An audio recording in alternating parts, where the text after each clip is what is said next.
Parents, if you've ever experienced bedtime battles with the kids, I'm going to let you into a little secret. I'm Abby, a mother of 2, and I had these battles myself. Endless excuses, delay tactics, and many tears and tantrums. But I've created a solution. The perfect kids podcast that makes bedtime a dream. It's called Koala Moon, and it's hosted by me, Abby, with over 300 episodes packed with original stories and sleep meditations. Koala Moon makes bedtimes easy and enjoyable. Episodes start out engaging and really rather magical, but as they progress, they gently slow to a calm and relaxing pace to have your little ones out like a light. Since launching in 2022, Koala Moon has helped with over 20 million nights' sleep and received over 6,000 5-star reviews. Win back your evenings. Listen to Koala Moon now, wherever you get your podcasts. Hey, Tailblazers, I'm Rebecca Cunningham, and this is Girl Tales, a kids podcast packed with girl power and stories where every child's voice matters. Grownups, Girl Tales is brought to you by families like yours. If you would like to hear your child's name at the top of our next episode, or if you would like me to wish them a happy birthday, head to patreon.com/girltales and join a team today. Now on to our episode. This is the Freshwater Soapbox Derby Race. Enjoy!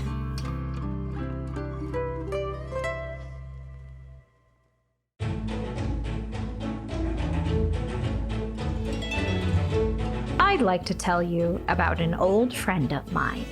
Her name is Gretel, and she and her brother Hansel moved to Freshwater when I was in school. Gretel and Hansel came from a tiny village at the edge of a great big woods, where they would spend their days exploring nature. Their father taught his children to be respectful, and their mother taught her children to work hard and be kind. Gretel was all of those things: respectful, hardworking, and kind. But she was also a bit shy. It was difficult for Gretel to adjust to her new life in Freshwater, but she loved her new school, Blythe Gables. Gretel's upbringing in the woods made her curious and sharp. She enjoyed learning, experimenting, and creating. So when she walked by the sign posted on every street lamp on Hypatia Lane, she glowed with excitement. Annual Freshwater Soapbox Derby Race, Gretel read aloud from the poster. Enter one soapbox derby car made by hand and run only by leg power and gravity. No engines or batteries allowed. The winner will receive a full year of free ice cream at Frostbite, the new ice cream parlor. Whoa, Gretel said as she finished reading. Now you may be wondering, as Gretel did, what soap could possibly have to do with a derby race. Upon some research, Gretel found out that the earliest soapbox derby races used soap boxes to create their cars. Who knew? I know all about gravity and physics, and I love building. I bet I can make a really fast car, Gretel thought. It was the first time since the move that she felt confident and excited about something. But her train of thought was broken by a voice behind her, a rather loud voice. Woo! I love the soapbox race, Una said, or more so shouted. This year I just have to win. Are you gonna enter? But before Gretel could respond, another voice came from behind them. In order to do that, you'll have to beat me. Gretel and Una turned around, and there stood my sister, Mary. While Mary did not have an intimidating presence, everyone at Blythe Gables knew that Mary was very smart. She was top of her class and head of the math club. Mary was kind, but she also liked to remind people how smart she was.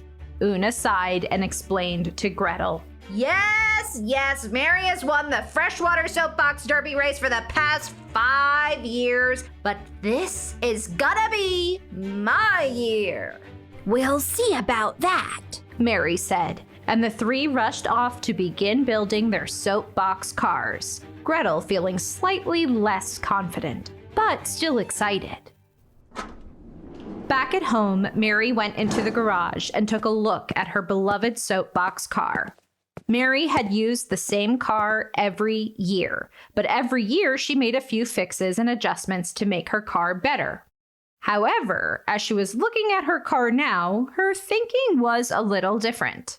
This car has won me 5 races, and no one has ever come close to beating me, Mary thought.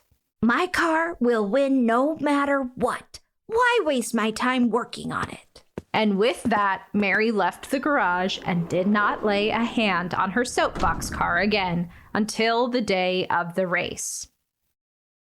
Una, on the other hand, was spending a lot of time on her car, but maybe not in the best way. In case you forgot, let me remind you of a few things about Una.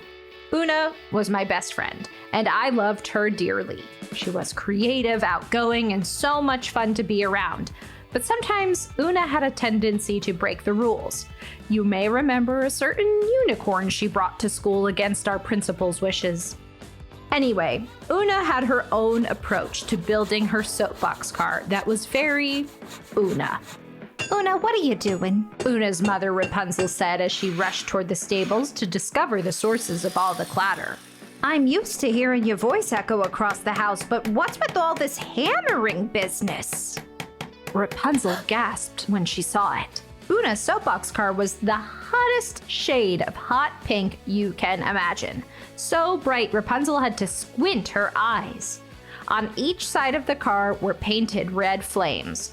There were 2 large rainbow flags that rose from each side of the driver's seat. And the car was covered in glitter, sequins, stickers, and various other objects. Una had even installed a radio that was blasting her favorite songs. The car was loud, just like my friend Una. Off to the side was Una's unicorn, Nicky, looking annoyed that his home had been replaced. Hey, Mom! Una said. What do you think? Isn't it amazing? It's really something, Rapunzel said. Great job, hun. Maybe try and keep it down a bit. I have an appointment soon. Okay, Mom, Una said. As soon as her mom left, Una picked up the box she had tucked away in the corner. Now, before I tell you what happens next, remember the whole unicorn at school thing? Una can get a little carried away. Now, time for my secret weapon, Una said, taking a dark metal object out of the box. Once I install this turbo booster, not even Mary has a chance to beat me. More on to that later. Over at her house on the edge of town, Gretel had been working hard for weeks to get her soapbox car just right. Gretel started by sketching out a plan. She used everything she had been learning in school to design a car that was fast and sturdy. Then she scoured the forest for wood to build the car, only using trees and limbs that had already fallen. Can I help you build your car, Gretel? Gretel's dad asked. Thanks, Dad, but no thanks. I want to see what I can do on my own, Gretel said. Day after day, she cut, nailed, drilled, tested, took apart, and reassembled until finally, Gretel's soapbox car was ready and the day of the race arrived. The morning of the race, Gretel, Una, and Mary pulled their soapbox cars up to the starting line. The whole Freshwater community had shown up to cheer on the competitors. You got this, ladies, cheered Princess Cordelia. Those are some good-looking cars, commented Paula Bunyan. Even Trevor the Troll came out from under the Freshwater Bridge to see what all the fuss was about.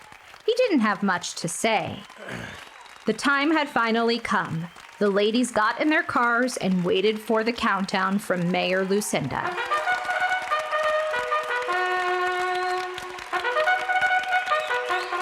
On your mark, get set, go! And with that, the soapbox cars were off. Una and Mary immediately took the lead. They were neck and neck, far in front of Gretel. They whizzed by the Blythe Gable School and Cuthbert & Sons General Store, waving to their fans all over Freshwater. Gretel felt a bit sad that her soapbox car was not keeping up with the others, but she would not give up. Suddenly, about halfway through the race, Mary's wheels started to shake violently. In fact, her whole car was shaking. What's happening? Mary said. Suddenly, all 4 wheels popped off, and Mary's car made a terrible screeching sound that had all of the onlookers covering their ears until it came to a halt. Mary was okay, but she was very disappointed. What happened? She exclaimed, jumping out of the car. This car has never let me down. Mary looked at the mess of loose car parts scattered on the course and found a few rusted bolts. The bolts that held her tires onto her car. Of course, sighed Mary. I was so confident that I would just keep winning, I didn't even take the time to replace the rusty bolts and nails. Mary sat down by the wreckage of her car and looked at the ground, feeling disappointed in herself. Suddenly, her head shot up when she heard the sound of another car. It was Gretel. Mary had honestly forgotten about her. Gretel slammed on her impressively built brakes right next to Mary. Jump in! I added extra seats, Gretel said, smiling. Mary's jaw dropped. Gretel wanted her to get in the car, but this was a competition. Mary knew competitions well, and this was not how you treated competitors. But there wasn't time to waste.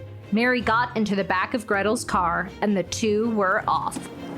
Meanwhile, Una was soaring through the course. She had just circled Freshwater Lake and was coming close to the finish. Una checked her watch. She was close to breaking the Freshwater Soapbox Derby race record. She just needed a little something extra. Una found the turbo booster she had installed, hidden under her seat, and flipped the switch. But instead of the acceleration that Una was expecting, her radio suddenly blasted her favorite pop song at an extremely loud volume. The sudden loud noise scared Una so bad, she ran into the hay bales lining the track. No, no, no! Una shouted. I must have connected the turbo booster to the radio instead of the wheels. Una was so close to the finish line, she could see it. She sat in her hot pink car, stuck in the hay, still blaring the same song, and began to cry. But her tears were interrupted a few seconds later by the sound of another car. Here comes Mary to win for the 6th year, and I just have to sit and watch it, Una thought to herself. But when she looked up, she did see Mary, but to Una's complete shock, she was in the back of Gretel's car. Once again, just feet from the finish line, Gretel slammed on her brakes and brought the car to a stop. Let's finish this thing, get in, Gretel said. Una couldn't believe it. Gretel could win right then and there. Why would she want her to get in the car? Hurry, we can still beat the record, Mary yelled. And at that, Una jumped out of her car stuck in the hay and into Gretel's, noticing that the seats were quite comfortable. Hold on, Gretel yelled as the car soared across the finish line and Freshwater erupted in cheers. Mayor Lucinda gave the 3 girls their trophy and ice cream vouchers and made an announcement that next year's race would have a new rule that there could only be 1 participant per car. After pictures and congratulations, Mary, Una, and Gretel found some space away from the noise.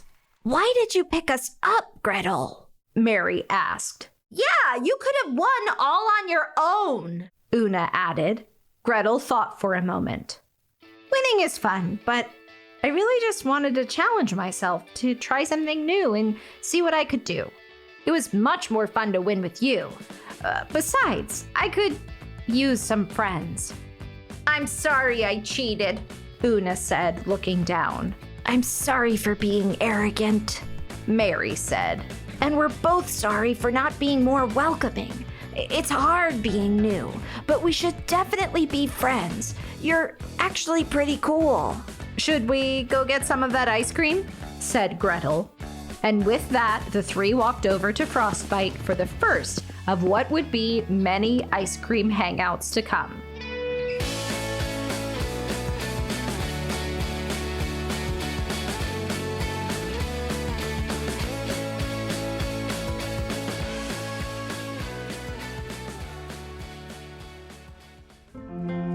That was the Freshwater Soapbox Derby Race, written by Tasha McKinney, performed and executive produced by Rebecca Cunningham, produced by Maria Wurttele.